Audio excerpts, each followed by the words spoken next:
Good evening. I'd like to welcome everyone to the Board of Health meeting. It is January 13th at 6:03 p.m. We will roll call in for those present. Stephanie Granger here, Michelle, Here. Megan, Here. Joanne, Here. and Stefan. Here. Great. Welcome, everyone. Our first agenda item for the evening is open forum. Looks like maybe we have a few participants. I don't know. We do have one participant, but I don't see any questions right now in the chat or in Q&A. Okay. Then seeing none, we can go to the review of the December minutes. I only had one question / comment. I don't know if anybody else had any.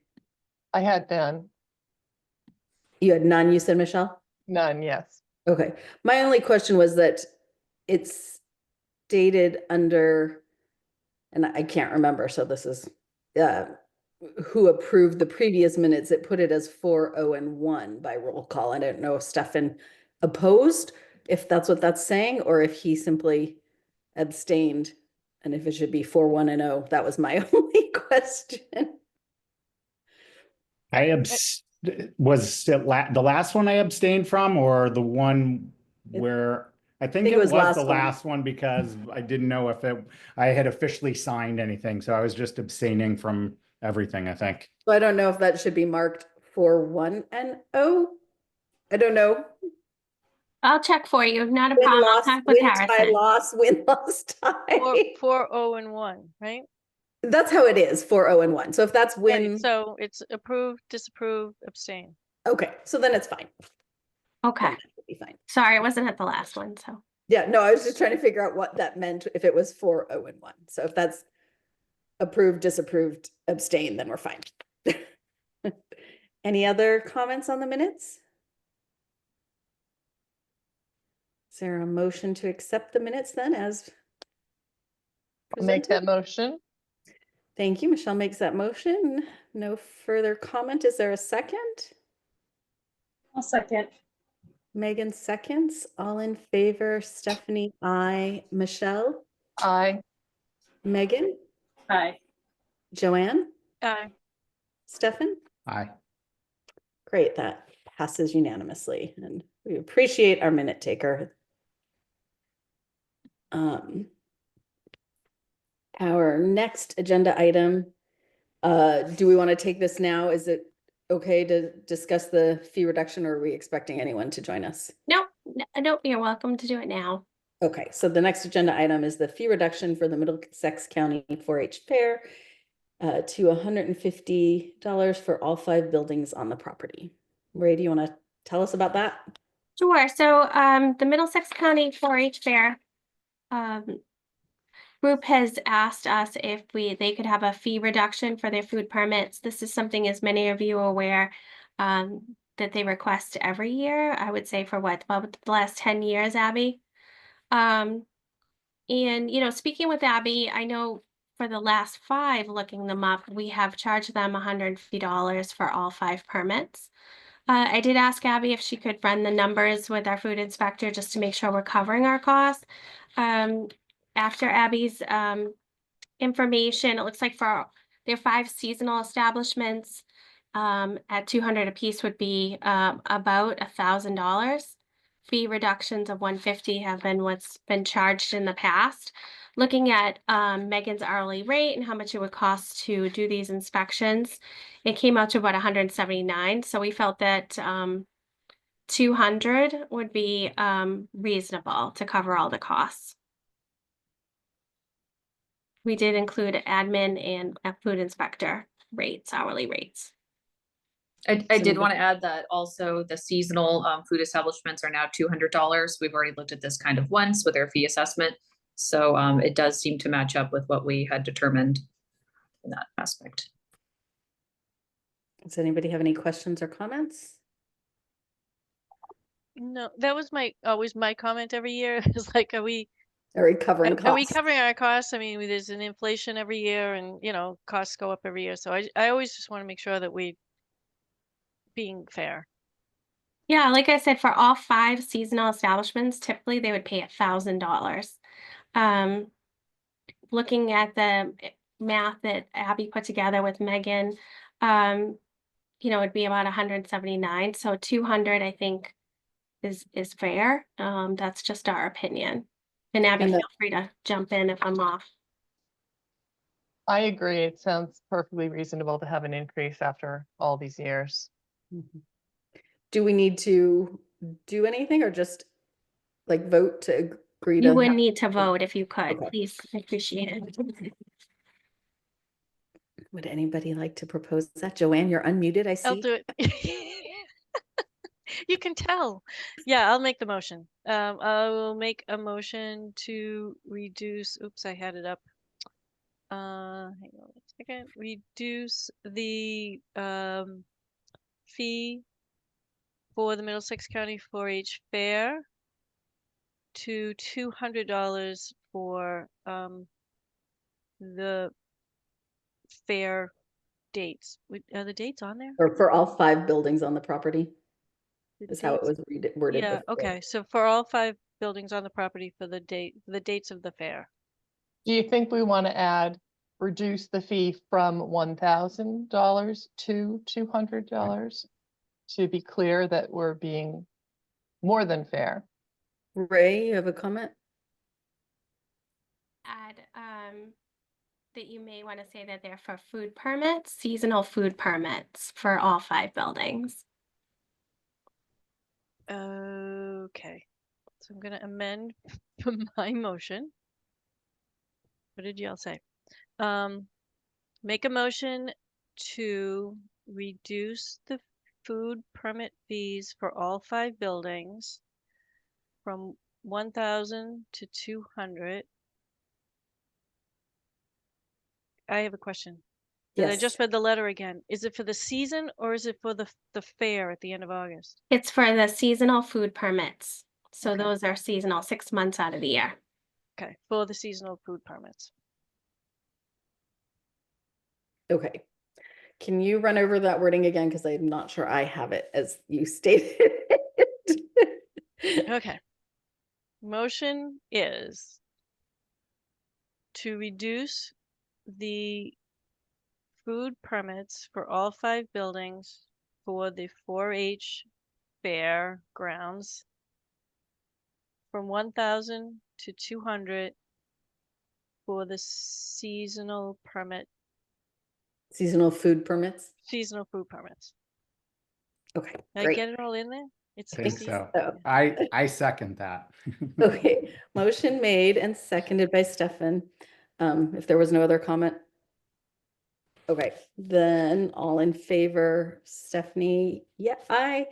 Michelle, Aye. Megan, Aye. Joanne, Aye. and Stefan? Aye. Okay, great. That motion passes unanimously. Thank you. Okay, that looks good. Our next agenda item is the Health Department budget with narrative update. Yes, so we have the FY26 budget that was attached to your packet with the narrative that is provided each year with accomplishments, goals for the department.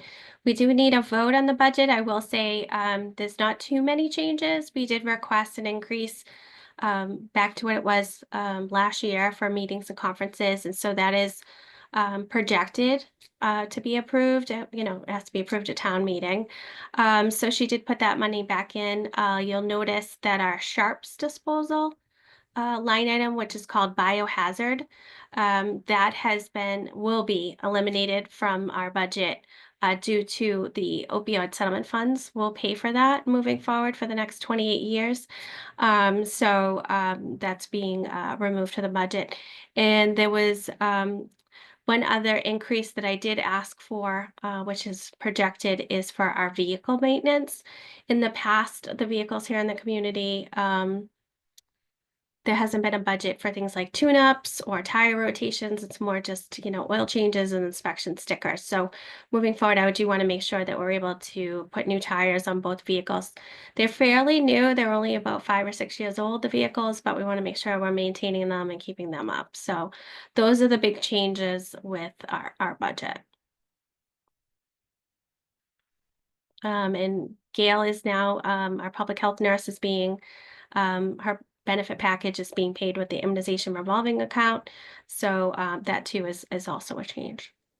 Great. Anybody have any questions about the budget or comments for Ray or? Okay, seeing none. That's great, Ray. Thank you for your work there. Oh, Just- Joanne. So Gail is full-time now, right? Gail has been full-time. Yep. And Okay. so, yep. Sorry. So it's just her benefits that are coming out of that. It's an, That- yes, it's an that's small. additional, her benefits she received, but it's an additional 7.5 hours a week that is Oh, okay. coming out of that. So it's about just under 20,000 Okay. that good. will come. And I know we did receive 2 questions from the Finance Committee on our budget. One being the revolving account, which has about $130,000 in it. So any reimbursement we do get from providing immunizations or services goes into that account, and Gail's remaining hours come out of that account. So that was one of the questions. And I do go in front of the Finance Committee on this Thursday night at 7 o'clock. I think I'm the first on the agenda for our budget and questions. They usually ask about the narrative, and they have some questions about our budget. So grants, that kind of thing. Do you need anyone there or are you all set, do you think? I think I'm all set. Yeah. Okay. Joanne. Ray, what's your spending cap on the revolving account? Right now it is, we put it up to 100,000 at town meeting, Oh, okay. Last year or this year? last year. At the time, we weren't sure, what COVID vaccines were gonna cost. So, we had it raised, I think it was from 75,000 to 100,000 at the time. So I believe that is the cap. Have you thought about raising it again? No, not at this time. We spend about 35,000 each year on flu vaccine. We have grant funding for shingles, which is very expensive vaccine. And looking at expanding some of our programs right now for COVID, for example, we weren't able to give it away. A lot of people weren't interested in the new vaccine. So I don't know what this year is going to bring for the Okay. respiratory illnesses, Right, so, RSV, because yeah. that's expensive. Well, I was just pneumonia, thinking, RSV, yep. yeah, by putting Gail's, the extra hours in there, Mhm. and then the cost of vaccines, I didn't know if you just make sure you have, enough wiggle room. And it's a cap, it isn't that you're going to spend that much, but you could, you have Right. the ability to. No, I appreciate that. Thank you. I'll definitely keep on it.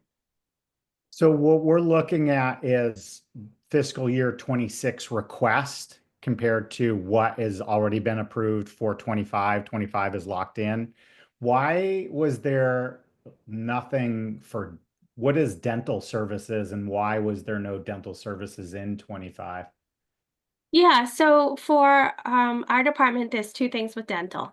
We have a senior dental program where I fundraise for that program. And so we provide screenings, cleanings, basic dental care for anyone that's 55 and older and within a certain income bracket.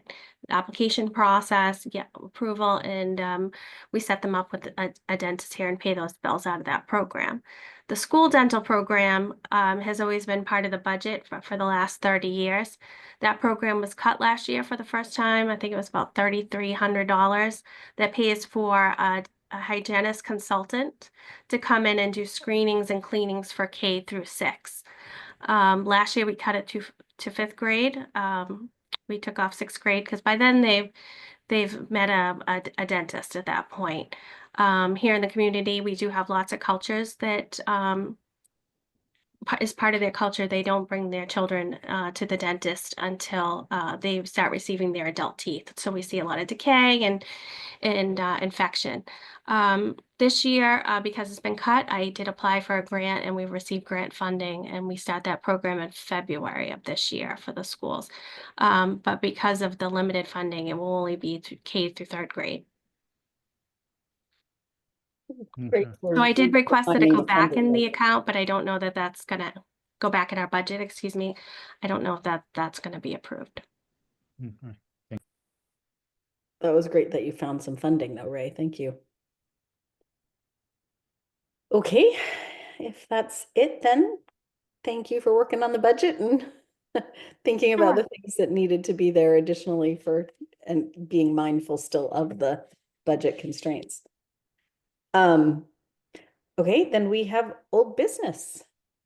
Sure, so if we could just get a vote on the budget, Oh, okay. we that have would to be vote on great, that, just so we'd be sorry. all set for town meeting, yeah. Can So I we're ask, just- can I ask one other real quick question? Stefan. Like, cause you asked for increase for the vehicle maintenance.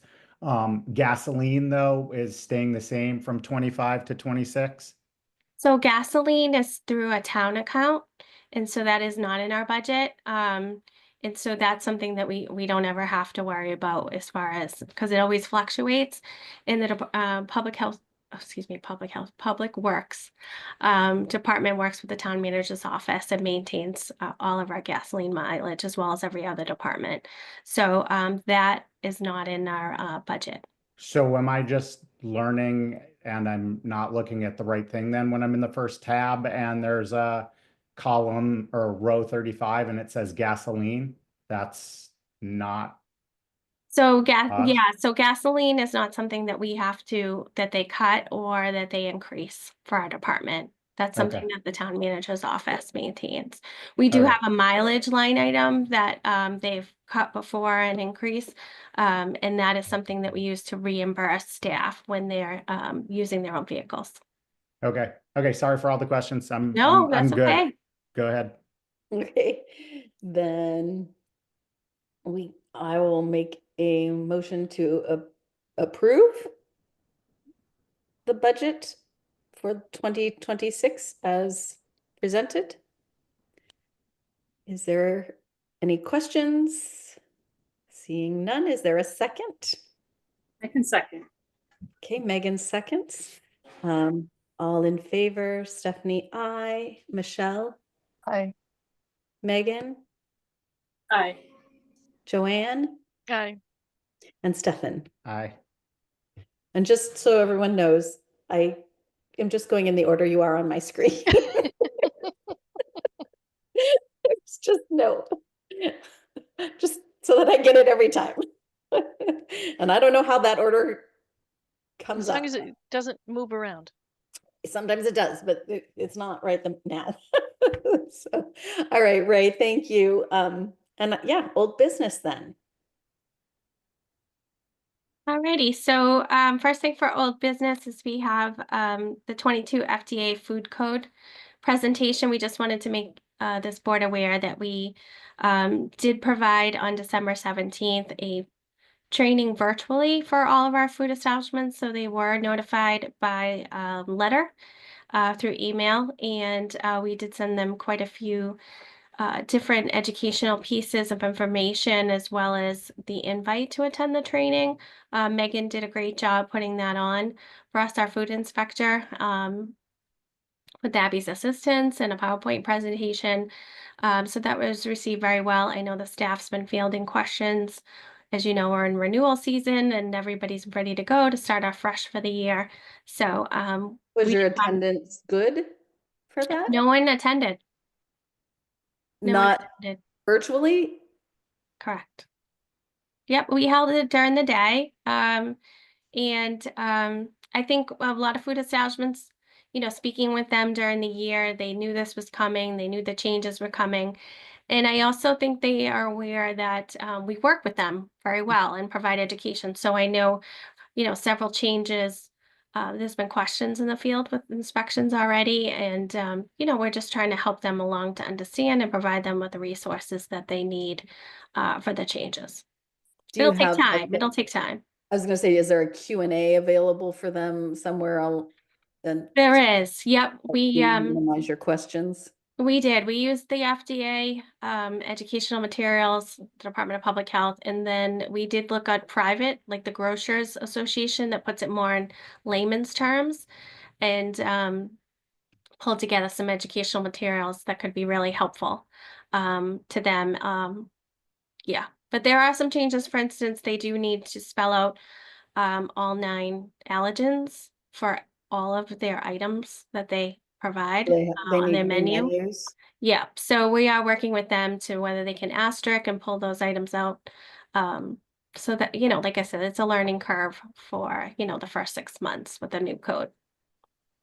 Well, that's disappointing that you guys put so much effort into it and then no one attended. Well, again, and I appreciate that, but I think they do know that it's going to go up on the website. They're busy, everyone's short-staffed. If I can Do look you at put it your tonight at 9 presentation? o'clock. What? I'm Put sorry? the presentation on the website so that Yes, you can- yes, sorry, yeah. Okay. That's good. Yes, it was recorded and but it was just more of an opportunity for them to ask questions, so. Right. Okay. Any further questions then on that? Then on to new business. First one is I just wanted to let you know that our second PFAS program or project for private drinking water wells is just underway.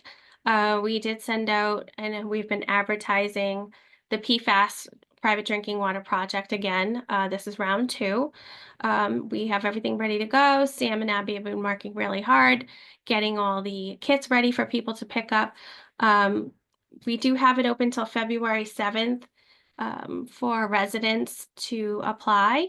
And once we receive all those applications, we'll work with the water department to look at the grid, the best way that we can accept applications and collect the sample information as possible. So again, we keep the PFAS information up to date on our website.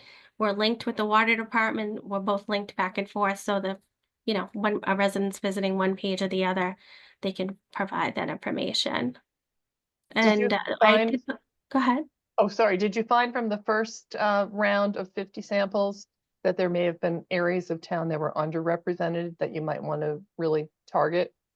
We did. We received, I believe it was 54 applications. And so it was really close. So pretty much everyone was approved. And what had happened is a couple had pulled out and we were able to sample everyone that applied. This time around, you really can't predict. We could have 75 or we could have 14. So yeah, we'll see what happens. But yes, looking at the grid, there were pockets throughout the community that would certainly be great to have more information.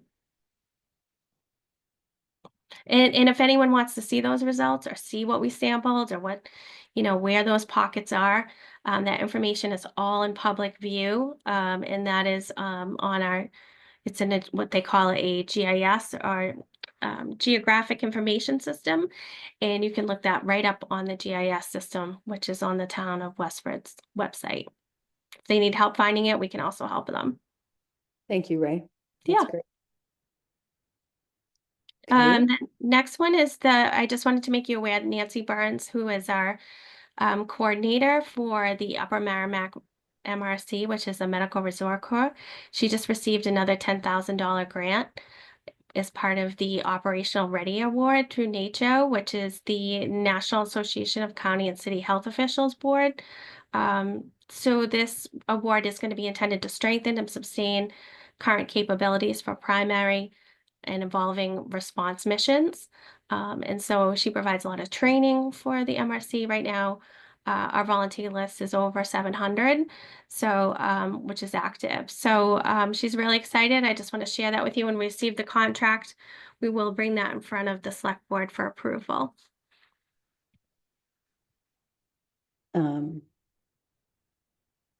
Okay. Thank you to Nancy. And upcoming. Yeah, that's great. Yeah, it's great. So if you have any questions, let me know. Upcoming health department trainings, those are also in your packet. We have CPR training, Just again, we're advertising. We do have some flu vaccine left over, but that also was in your packet. Stop the bleed training. Gail's putting these trainings on. There's free blood pressure screenings, Heart Saver, and we do have a youth mental health first aid training that she's doing with Nicole Laviette, which is our community health coordinator through the town. So those are also coming up. So I just wanted you to be aware of those trainings in the public. Our food inspector, Megan O'Neill, she has been with us since December 5th of 2022, a little over 2 years. And so we're sad to see her go. She did just give her resignation. She is accepting a full-time position with the software company. So we're very happy for her and a special software company. So we're going to miss her. She's at that point in her life where she needs full-time and with benefits. So we are going to miss her. This is a 18-hour, no benefited food inspector position. So Ray, speaking of that, when you tried to fill this position last time, how long did that take? Abby may be able to help me with my memory here. We did have to go out twice to advertise the position the first round. Although we had lots of candidates, just weren't a fit for the position. I think it's difficult to fill a position with no benefits. The position, as board may be aware, used to be a 20-hour position with benefits when Arnie Price was the food inspector for years. So that's definitely a challenge. Can we perhaps request to make this a 20-hour benefited position?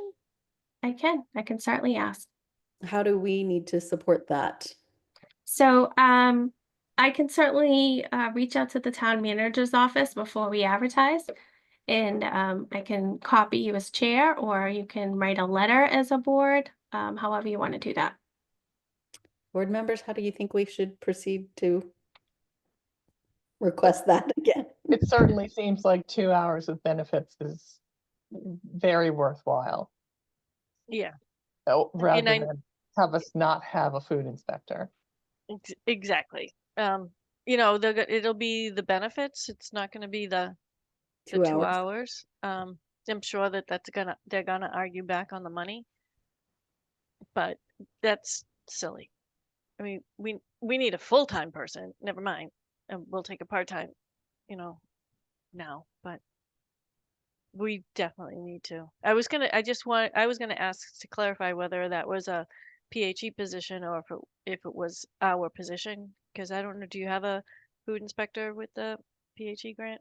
So we do have a regional inspector with our PHE funds. Okay. And so that inspector A does regional help food us. inspector or just a regional general inspector?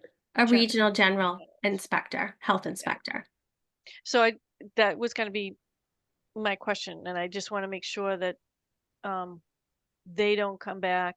I use the big T. They don't come back and go, oh well, you have help, regionally, because that's a shared service amongst many communities, and that helps, but it isn't a stopgap. We need an employee that is responsible for the town, and we're not going to get anybody without benefits. Have you guys, Ray, looked at any other towns or talked to any other towns close by that might want to share a full-time position or something? I have not. I have not at this time right now, because we do have a regional health inspector that does assist us on food inspections because of the drop in hours. She helps with nights, weekends, evenings. We have over 110 events annually. Strawberry Festival, Do Apple we know Blossom. how many hours are We do. needed We do used? know how many hours that the inspector's assisting us with. We do also have all of the comp hours that Megan puts in besides her 18 hours a week. That again, she puts in on nights and weekends. On So top how of the many 18. hours was she putting in? We're still pulling that information, so we can Okay. certainly get back to you with that. But I mean, I think they're having to pay that anyway. Is that not? mhm. Where does that? has it been unbenefited? When Megan was hired, so it's been over a little over 2 You years said when Arnie yeah. retired. Mhm. That's not Um, acceptable for this town. Well, and I think too, talking within the department, every position's important. The food inspector position is very important. Um, you need to build a rapport with the establishments. Again, lots of nights and weekends events, and we have over 170 establishments. So it's an important position, and it's training, it's food plan review for every time you see a new restaurant here in town. It takes weeks to review a plan review before we can open an establishment. So it's a lot, and it's educational classes that you have to provide for food safety. So yeah, and this is a mandatory position, correct? it Like, is. it is mandatory that we have. It's mandated. Yep. Well, I mean, all you have to do is look at the news. I mean, we've had the salmonella outbreaks and the E. coli's and the Burger Kings and the Walmarts. I mean, it's been everywhere with food. And, I was hoping it would shine that spotlight again on what public health does and how important food inspection is. And, even to educate the select board or the finance committee on how everything starts locally and we pass up the information to the state that passes it to the federal government. And that's how these things are discovered. And it's from the work that we do here, boots on the ground. We need a full-time person, but that may be a big ask, but I seem to recall when this was perhaps brought up previously, there were some real questions from other boards about the importance of having a good food inspector. I have been through this a couple times. I mean, we had to have, and this goes way back before we could do it on PowerPoint. We had flip charts because they wanted to just hire a consultant. And we're like, that makes no sense fiscally and just rationally makes no sense. And we had to prove it to them. And we've I been wonder if there is doing a way this for years. Is there a way for us to show the difference in cost between a consultant and a 20-hour benefited position?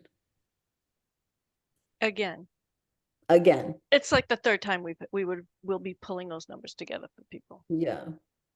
It just might help, Ray, if we're, at some point for us to have that.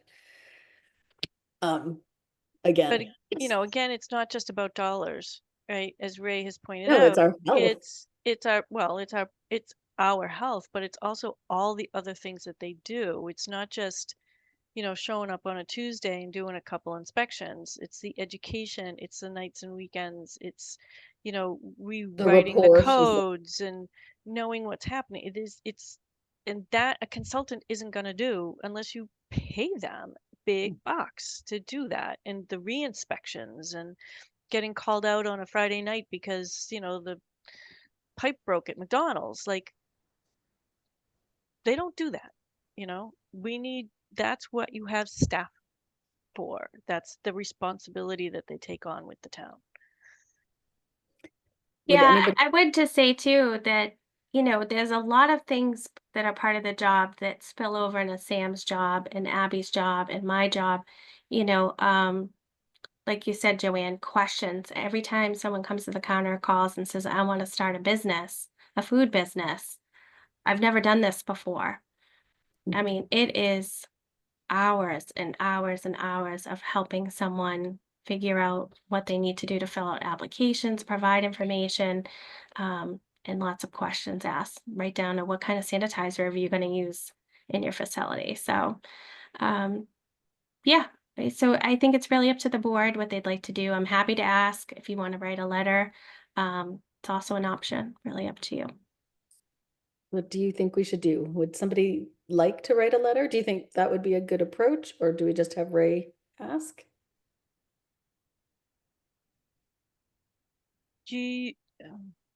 Well, I kind of know the answer. How have our letters been received in the past? Do you find them helpful? Sorry, my dog's barking. Ray, have they been helpful in the past to have a letter? Yes. Yes, they have been helpful in the past. Again, I can certainly mention that this board wants to know if this is a possibility and then look to a letter down the road, or if that's something that you want to do now. Again, they have been received well in the past. I think it might be useful to at least let the manager know, whoever, what our feelings are. That this is again, doing this again, and we're gonna fight again, for a full-time person. And that we don't know that we're going to find a person if we don't have that. Yeah, and we're better off to look for a full-time, and then if they, can get part-time, but there's. Well, and it sounded, Ray, like you were saying that the quality of the person that we're able to get is somewhat dependent as well. You said you had lots of applicants last time, but it took a long time to find someone qualified, right? Yes. So, I mean, it seems silly to hire anyone unless we're gonna hire someone that's gonna stick around and do a good job. I think too, it would reduce staff turnover, because we've had some staff turnover, and it's quite a time commitment for, myself or others in the department to train the food inspector, especially, at the part-time position. Last time we got someone with no food experience, so we had to train them basically from the ground up, which took, I would say, about a year till they're very confident. And then unfortunately, then they leave again. So it's like we put in so many hours, which takes away from some of our other responsibilities to really get this person up to speed, and then they're gone. So Well, yeah. and we've had our people leaving primarily due to salary for the last several positions that have been. Yeah. Or just this one. Yeah. Just, no benefits and part-time. Right. So it's hard to keep an employee that we've trained. Okay, so as a board, we would like to direct or ask Ray to please let the town manager know that we believe this should be a full-time benefited position. At the very least, a 20-hour benefited position. And then perhaps we can, I don't know if there's anybody, Joanne, would you take a shot at a letter next meeting, or for us to take a look at in between? I'm having surgery, remember? Oh, that's right. Anybody else want to take a shot at a letter? I'll help edit, but I don't think I can get one started. Anyone? All right, I can start it. Okay, Megan, thank you. Yeah, I would say, and work with Ray, like the kinds of things that you think are going to be important for whoever, whether it's the manager of finance, to hear, because you are more in the room with them than we are. Does that make sense? And then you can add all the statistics in. Will do. Thank you. We don't need to vote on this, do we, at this point? No, you don't need to vote vote when on me we're asking you requesting to the town manager's office. Yeah. Okay. Okay. Well, we're sorry that we are losing our food inspector and that you have to go through that process again. Yeah, we wish Megan all the best. She's been fantastic, and she's so excited. This is her first professional. Not that this wasn't a professional job, but this is her first full time. So she's very excited, and we wish her all the best. That's great. Yes. I have a budget question. Okay. So I don't know how you do it here, but for me, do you have to go through like a PIR for a position, program improvement request? We This would be a don't. position increase. You don't have that process. No. Okay. Because you're going into a budget season, but but for town meeting, we want this like now, coming into the next, if we have to wait till July, but not on the 26th budget. We don't have to wait a year. Does that make sense? Yes. Yes, no, I appreciate that. And I know that it's a union position and they are in the middle of union negotiation. So I'll certainly reach out to the town manager's office on the board's behalf and work with Megan. Thank you. Sure. Okay, the town report health department, what is, So every year, just for purposes of the public and for new members, every year we're required, every department, every committee and board needs to provide information for the Westford town report, which you may have seen floating around town in the past. One comes out every year. So we have a significant amount of information that we provide the town report. We, change it up every year, add new information. Also, all of our statistics are put into that report, budgets, grants, things like that. So that was part of your packet. And that's about to, right now I'm in what they call review period, where they've just sent it back to me to make sure that if there's any edits or needs. So I wanted to make sure you had an opportunity to see that. It's history, so it's kind of exciting to look back and see everything that's been offered to the residents and employees. that's great. Thank you, Ray. Joanne. I don't know if it was in the it must have been in the report. There was two things that I wanted to comment on, and I'm trying to find it. So, of course, I couldn't have everything up at the same time. Maybe I'll have to get back to you on it. You had no,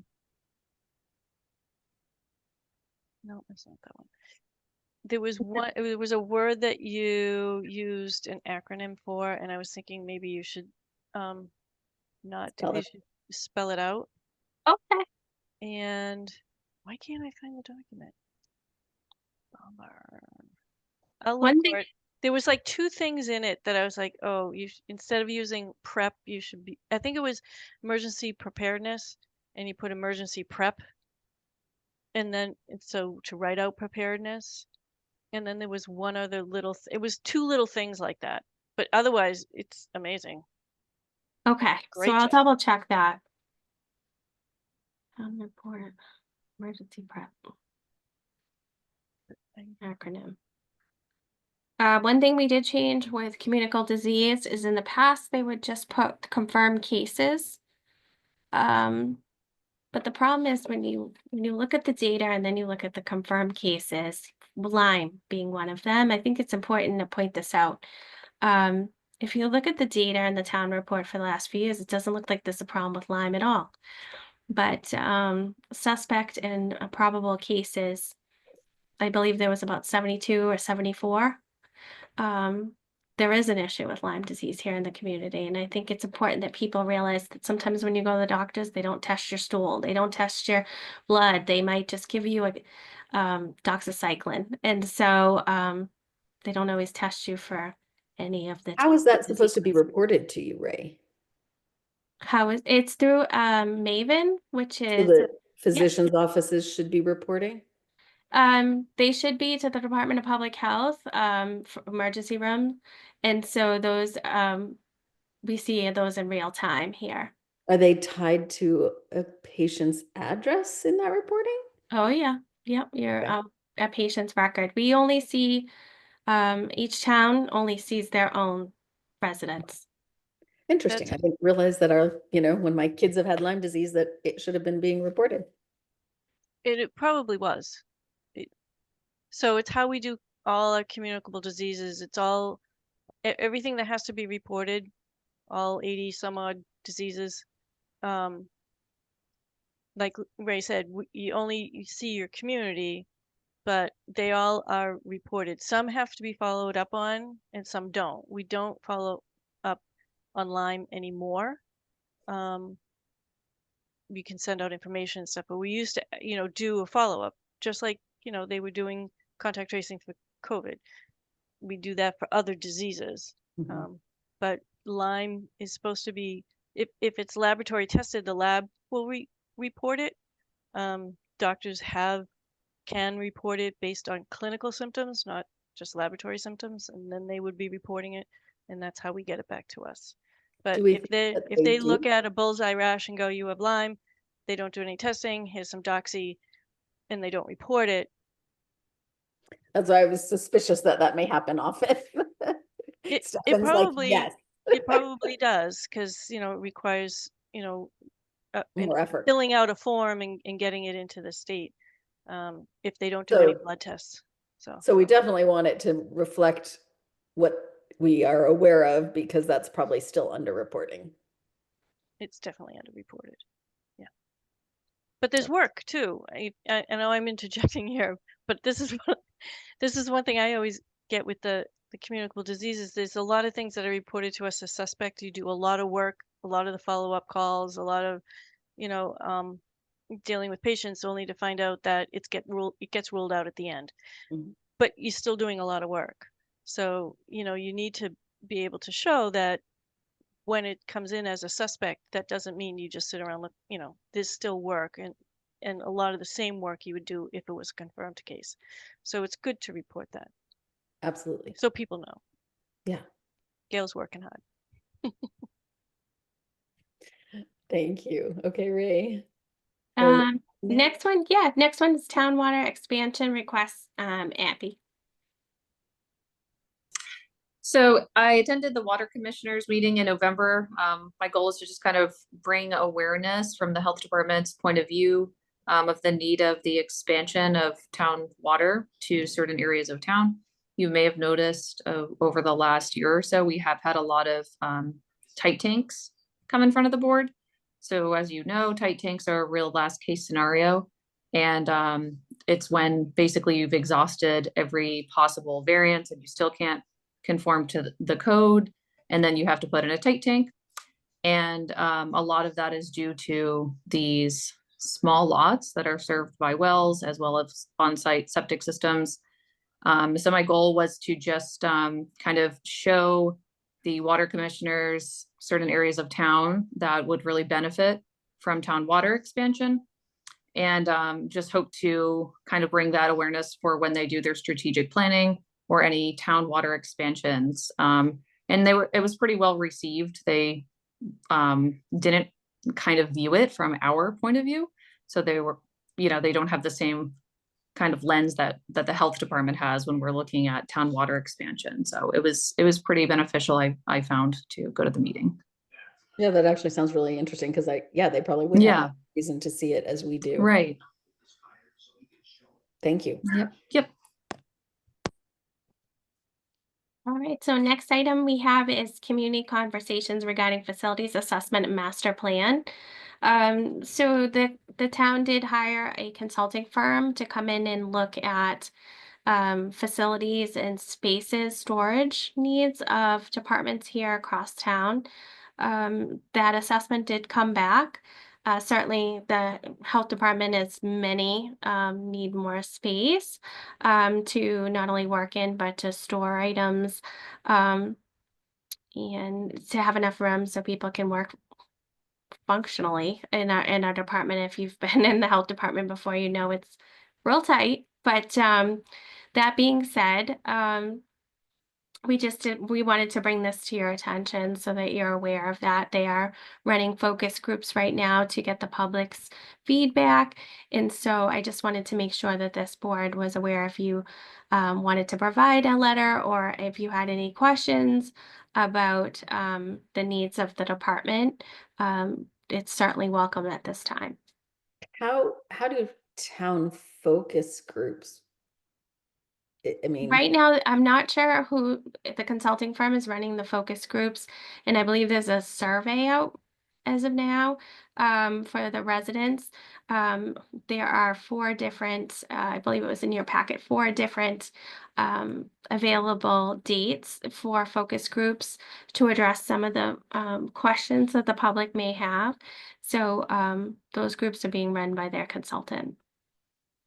interesting, because I don't know. I mean, as a town member, I have no clue what other people's needs are in the town other than the Board of Health, which I'm engaged with. But Yeah, the review is online, and I'm certainly, if it wasn't in your packet, I'm certainly happy to send the link to you all. No, I'm just saying that, like, I don't know, as residents, why we would have any idea what the town office's needs are. Seems a little curious. But yeah, I know that, somehow at one of the last times the health department did not express their need prior to you, Ray, for more space, and that was sort of held against us at the last time that it was being considered, but maybe it would be beneficial for us to draft a letter about our needs for space. Does anybody have any thoughts on that? Aren't there a building code and architectural standards that say you need X amount of space for each individual person within an office? That could be looked at.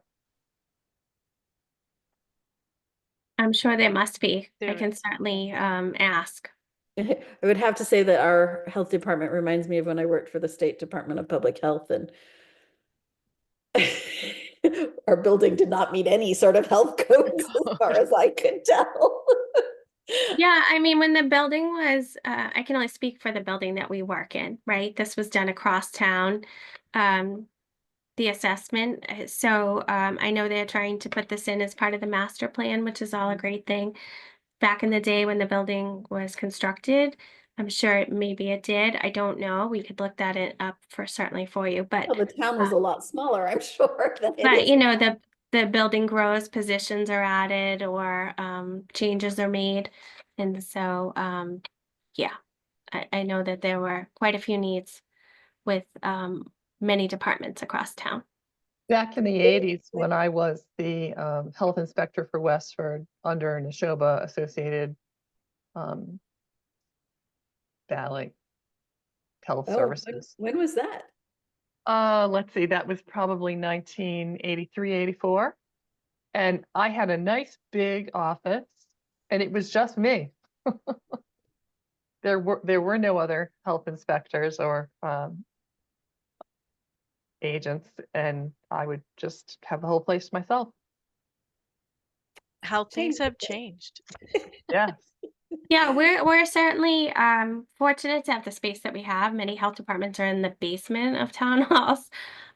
So we see the light, so we're very, we're happy. Thankful for that, yes. Yep. I will Be just thankful. Yep, I will just say that some things, being here almost 20 years, we used to have a clinic. We no longer have a clinic. So some services like that we've offered in the past are unable to provide. And when folks ask us, do you have HIV testing? Do you have this? Do you have that? We just don't have the clinical space. We have all of our emergency medical equipment and preparedness equipment across town in another building.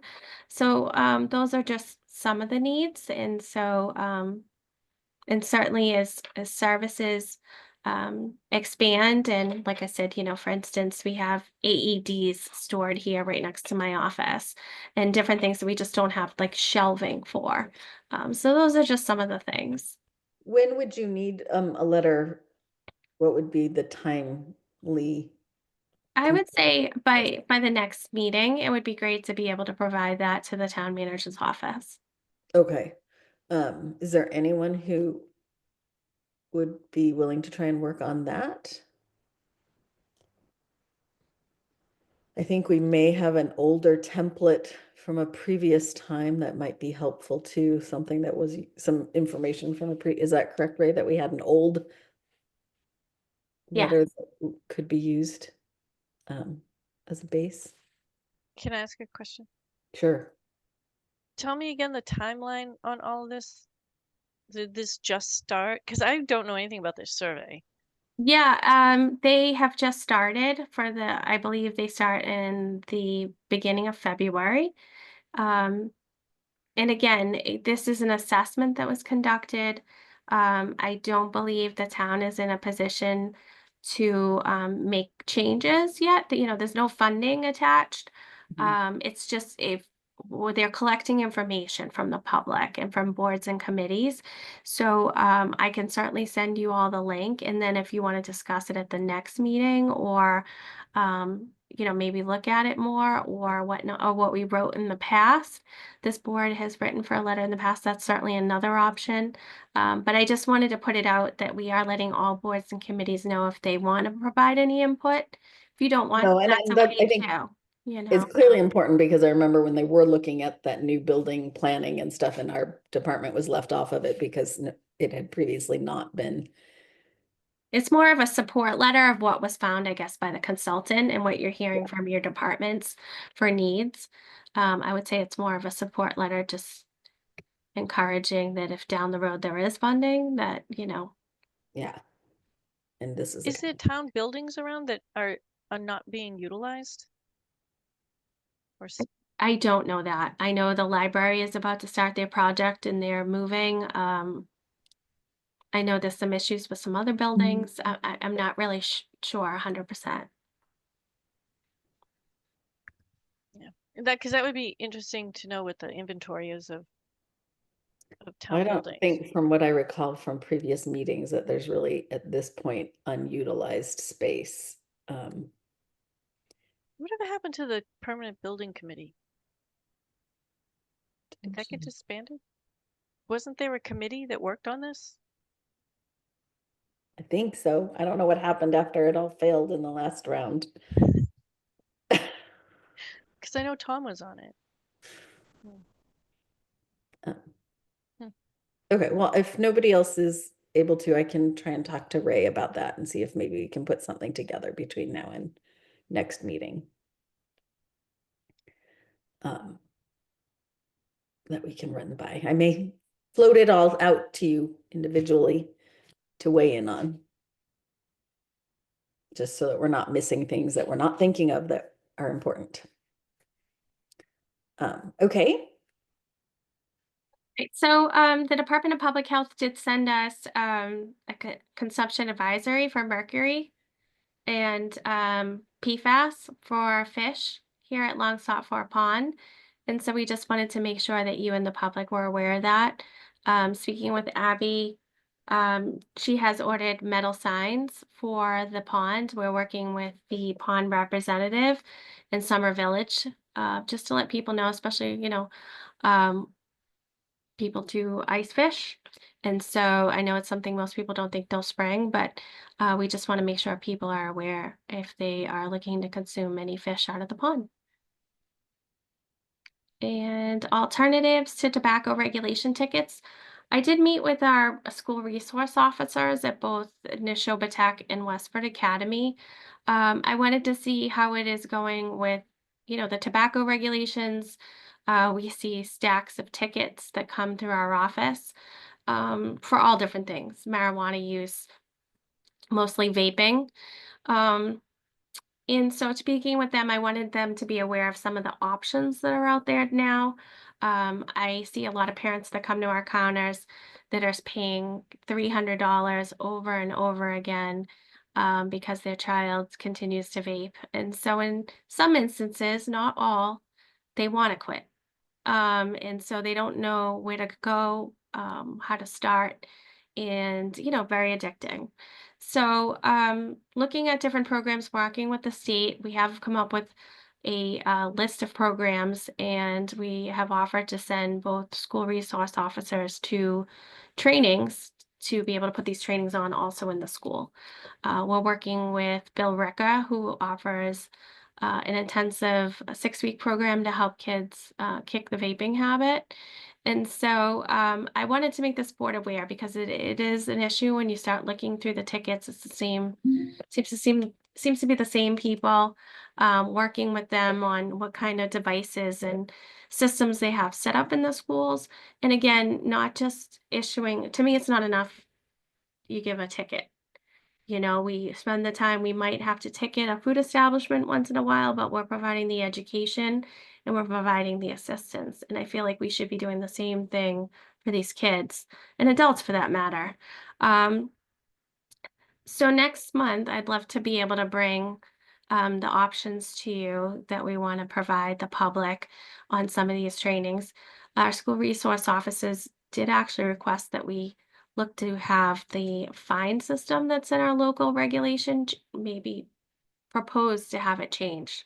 They'd like to see maybe, first offense, you do get $100, but you might have the option of going into one of these programs. If you commit and finish the program, the ticket's on hold, if you will, something like that. Some, looking at alternatives to what we can do. They do want to see fines still issued. So, but also to give them the option of going to one of these trainings. So I just wanted to bring that to your attention. This is something that's come up, and I think we can do better than just giving tickets. I think that sounds great. It's not quite the same, but in California where I grew up, if you got a speeding ticket, you could opt once a year to go to traffic school and have that wiped. And it was like pretty long, a full day. I learned a lot in traffic school. Only went once. But even if you went to the comedy one, they had, actors presenting these courses and you could pick your style. But yeah, it was helpful. And that was, it's different with something that's addictive, but I have a question. So you're partnering with I know the resource officers are part of the ticketing process, but as far as the education goes, do you find that, or are you able, or however you want to phrase it, to partner with the school nurses?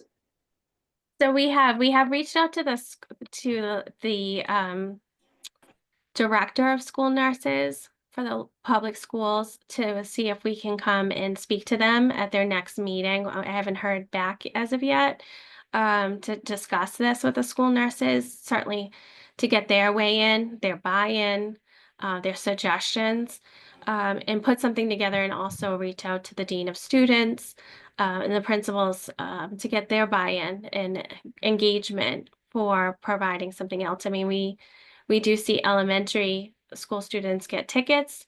Yeah. So I think it would benefit every school and certain with the prevention education. So you're currently working to hear if the school nurses and school administrators would be on board also. Yes, just we've reached out just to the school nurses at this point. We have not reached out to the principals or deans yet at the schools. Just putting together these training options and trying to gather information from the nurses who see the kids every day. Sounds good. And then the next item is suicide prevention training by Dr. Larry Berkowitz, who is the director of the Roadside Trauma Center.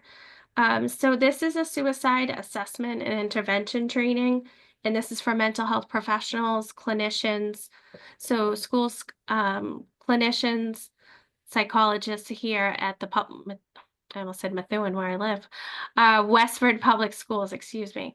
So this is a training that actually the town of Chelmsford was looking to offer, and as part of our youth risk-based mass call grant, Westford sits at the table, and we asked if we could partner with them. So we are putting in some funding to bring these speakers together for this 4-hour training. And again, we reached out to all of our schools to see who they would like to send: counselors, guidance counselors, school psychologists, as I mentioned, for this training. So I know a few folks here at the health department are going to attend, and again, put it out to our superintendent to see if anyone, coaches, anyone he wanted to send to this program. Letters to residents on Providence Road regarding PFAS testing. I do have DPH letters. That's my mistake. It's DEP letters. So that's the Department of Environmental Protection sent out letters on December 23rd and notified us on December 31st that they sent letters out to our residents on Providence Road investigating a potential impact of PFAS. So they did send a copy of all those letters with a Q&A that was attached to the letter, just letting them know that they would be happy to pay for the cost of testing their private drinking water well if their results came back at a significant level, that they would pay for remediation. And so they wanted to just notify that they had already sent these letters out. I did let the town manager know, and Stephanie. We are meeting next week actually with DEP to talk about this situation and to see if they are seeing, what's their data look like? What are they seeing here for Westford? And are there other neighborhoods here in the community that they're concerned with? So more questions and answers to come as part of PFAS. We did let them know about our program. We did share our data with them on our first round. And so we usually have a really great working relationship. So we want to make sure that continues moving forward, and we're sharing data to make sure, public health is protected for all our residents, especially with PFAS. That's great, Ray. Thank you. Can I ask you a question? Sure, Michelle. Joanne. So wait a minute, did I hear you right that the letters went out before they notified you that the letters went out? Okay. Why Providence Road? Like, how did they focus in on Providence Road? We don't know. Ah. We've asked, and so we've asked for a meeting with the water department, the health department, our town manager's office.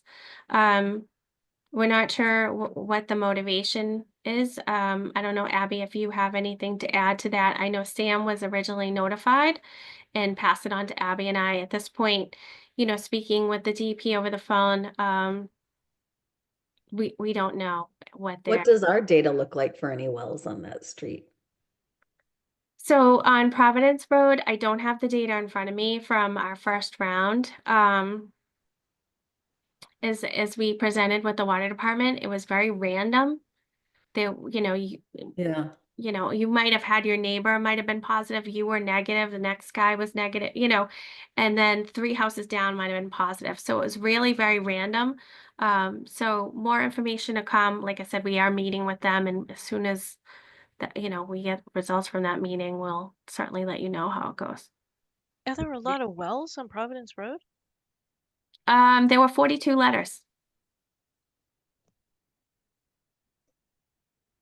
In one scan. I wonder if it's like geographically close to the center of town, and that's why they picked it. Yeah, I'm not sure. I know they are looking at wastewater treatment facilities. So here in Westford, we have quite a few. I believe we have over 20, 25, 28. We're like the capital of wastewater treatment facilities for the state. And so I think they're, I don't know if that's something like, for instance, landfills, as this board's aware, they've just required the town to, have tests for PFAS on the landfill.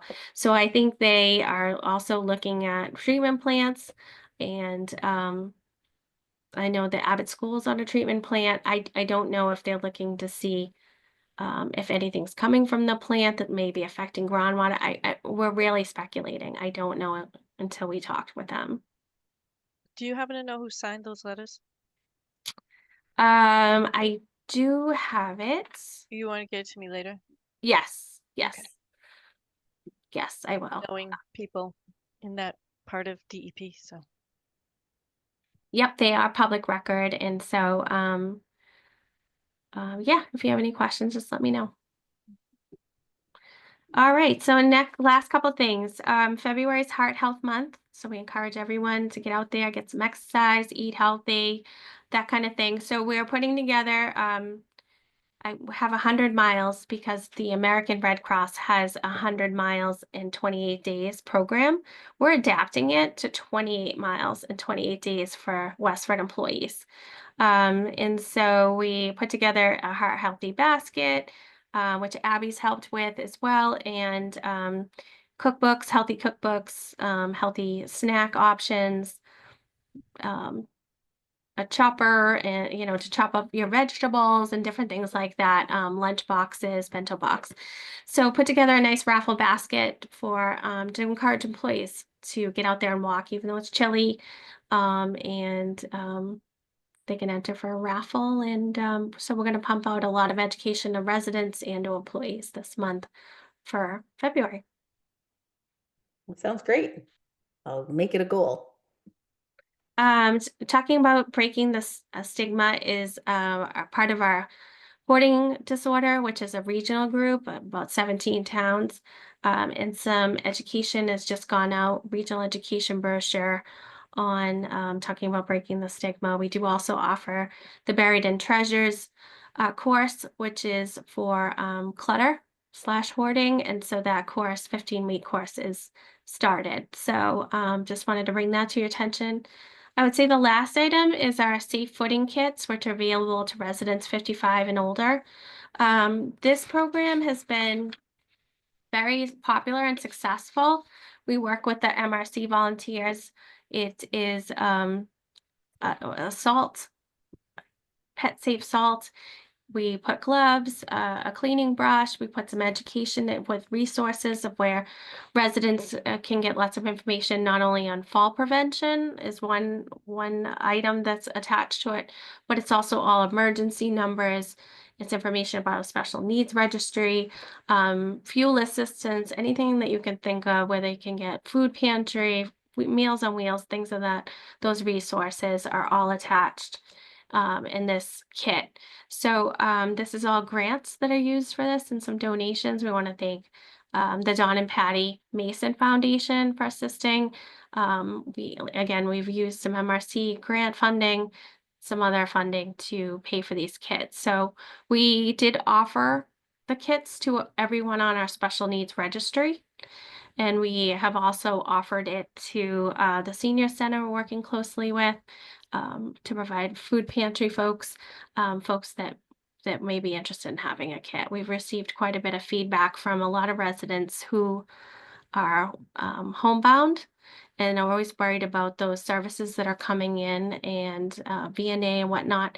And they want to make sure that they are able to get in without slipping, especially with the season and the driveway. So it's really been heartwarming to hear back from residents. So I just wanted to make you aware of the program. We did extend it out to the town of Chelmsford this year.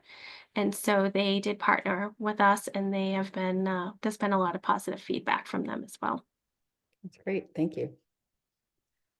And I think that's it. Okay. That's a lot. There's a lot going on. And we missed you last month. Abby did great, but You did. All right, then with all that, Megan and I will work on some letters. And is there a motion to adjourn? I'll make that motion. Okay, Michelle makes the motion. Is there a second? I'll second it. Stefan seconds. All in favor? Stephanie, aye. Michelle? Aye. Megan? Aye. Joanne? Aye. And Stefan? Aye. Great. Thank you, everyone, and Ray and Abby for all your hard work. Yes, absolutely. Thank you, guys. Thank you. Have a great night. Aye. Thank you. Thank